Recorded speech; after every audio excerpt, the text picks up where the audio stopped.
Hello everyone and welcome back to the channel, and today I'm going to walk you through how to use PROTON MAIL for job hunting and application. Use PROTON MAIL to keep your job hunt private and organized. Let's get you set up professionally in 60 seconds. First, you have to create a dedicated address. Use a simple professional format like your first name dot your last name at proton.me. This looks far more serious than a quirky personal email. Step 2 is to enable email aliases. This is a paid feature. So for ultimate organization, get a paid plan. This lets you create aliases like jobs at firstname, your last name.me. You can apply with different aliases for different job types and see who shares your address. If you get spam, just disable that alias.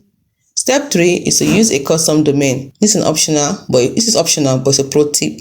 For the strongest impression, use a custom domain. For example, yourname@yourname.com. This looks elite and is fully supported in PROTON's mail settings. It makes you stand out. Next step is to organize with folders, filters, and labels. Use folders and labels to track applications. Create filters to automatically sort emails from no reply at jobboard.com into an applications folder. Keep your inbox clean and ensure you never miss an important message. Finally, your privacy is your power. Use PROTON MAIL to present professionally and control your digital footprint. Good luck. Start your secure job search today.